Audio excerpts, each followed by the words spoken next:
नमस्कार. रिद्धी व्हॉइस स्टोरीमध्ये आपलं स्वागत आहे. सोबत भाग 1. सरी बरसत होत्या. पाऊस थांबायचं लक्षण नव्हतं. साक्षीला थांबून चालणार नव्हतं. अनेक इंटरव्ह्यूला नकार, कंटाळून गेला होता जीव. आज समोरूनच फोन आला होता. कंपनी मोठी होती, शिवाय अंधेरीला 4 स्टेशन बोरवलीहून. पाऊस थांबेल असं वाटत नव्हतं. वाट बघण्यातही पॉईंट नव्हता. शेवटी साक्षीने बाहेर येऊन रिक्षाला हात केला. बोरवली स्टेशनला 10ची लेडीज स्पेशल पकडली. पांढरा रंग, सोमवार असल्याने घातलेली अमेरिकन जॉर्जेस पार भिजून गेली होती. अंधेरी स्टेशन केव्हा आलं कळलंच नाही. जवळच ऑफिस. साक्षीने छत्री उघडली, पण वारा खूप असल्याने छत्री बंद करावी लागली. डोक्यावर रुमाल ठेवून प्रवेश केला ऑफिसमध्ये. लिफ्टमधील मिररमध्ये बघितलं. केस लांब सडक एकदम भिजून गेले होते. साक्षीने हातानेच केस नीट करत घड्याळाकडे पाहिले. बाप रे, 9 वाजून गेले होते. तिने तसंच रिसेप्शनिस्टकडे जाऊन कुठे आहे इंटरव्ह्यू हे कन्फर्म केले. हातातील रुमालाने अलगद पापणीवर ओथंबलेले पावसाचे थेंब टिपले आणि मे आय कम इन सर उत्तराची वाट बघत असतानाच आतून सौम्य आवाजात येस ऐकू आलं. तशी ती आत आली. समोर चेअरमधील व्यक्ती पाठमोरी होती. You are late. Yes sorry, पण पाऊस खूप होता. रिक्षाही मिळत नव्हती. I am really very very sorry for that. न थांबता एका दमात ती बोलून गेली. समोरची व्यक्ती खुर्चीतून हलली. खाली वाकली. ड्रॉवर उघडल्याचा आवाज आला आणि परत बंद केल्याचा. त्या व्यक्तीच्या मनात नेमकं काय चाललंय हे कळत नव्हतं. जशी त्याने मान वर केली आणि साक्षीची त्याची नजरानजर झाली. साक्षी अचंबित झाली. समोर नॅपकिन देणारी व्यक्ती आकाश होती. साक्षी आश्चर्याने बघत राहिली. आकाश? हो, साक्षीला नकार देणारा. कारण सांगितलं नव्हतं, पण एवढंच कळलं होतं की त्याला इतक्यात लग्न करायचं नव्हतं. खरं तर साक्षीला फोटोतच आवडला होता.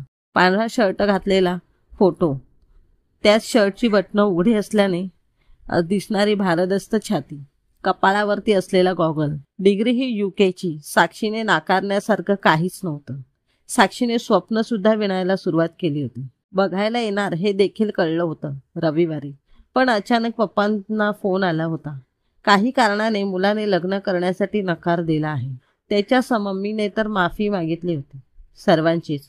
साक्षी खूप आशा लावून बसली होती. कारण जाणून घेण्याची खूप इच्छा झाली होती. फोटोच्या मागे नंबर होता. साक्षीने कुणी घरात नाही बघून मोबाईल उचलला.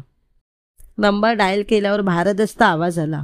Hello, yes, who is speaking? हळव्या आवाजात साक्षीने उत्तर दिलं. मी साक्षी सरदेसाई.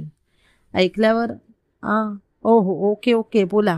मी फक्त आपला थोडा वेळ घेते. मला जाणून घेण्याची इच्छा आहे. माझा फोटो पाठवल्यानंतर तुमच्याकडून होकार आला होता आणि तुम्ही बघायला यायचंही ठरलं होतं.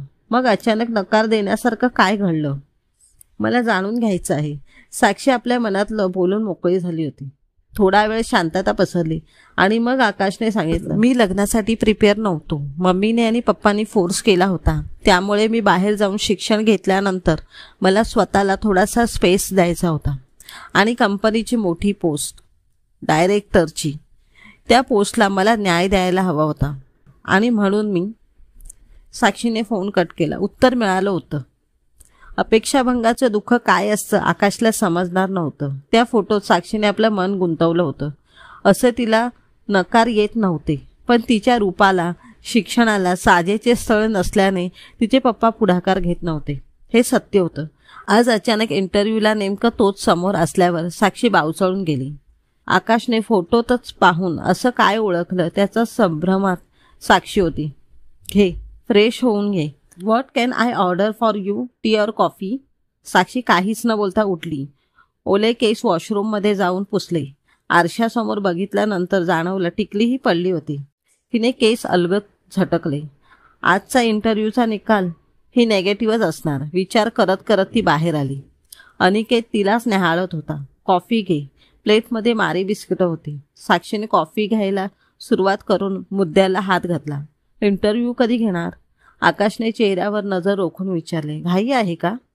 आकाशने विचारल्यावर तिने कॉफीचा एक एक घोट घेत, नाही म्हणजे जर सिलेक्शन होणारच नसेल तर I am going for the any others interview. It is a today's only. Depend राहायला नको, उगाचच अपेक्षा ठेवायची. आणि साक्षीने आकाशकडे रोखून पाहिलं. आणि आणि काय करण्याचा? आकाशने साक्षीला बोलतं करण्याचा प्रयत्न केला. ते पाहून साक्षीच पटकन बोलून गेली. अपेक्षाभंगाचं दुःख पचवताना परत त्रास व्हायचा. साक्षी बोलून गेली. परत म्हणजे? आकाशने अचंबित होत विचारले. याआधी झाला होता का हा इंटरव्ह्यू? तोही याच कंपनीत? साक्षी खरं तर रागात होती, पण शांतपणे उत्तर दिलं. नाही, इंटरव्ह्यू होणार होता पण झाला नाही. त्याआधीच नकार आला. क्रमश उर्वरित कथा पुढील भागात पाहूया.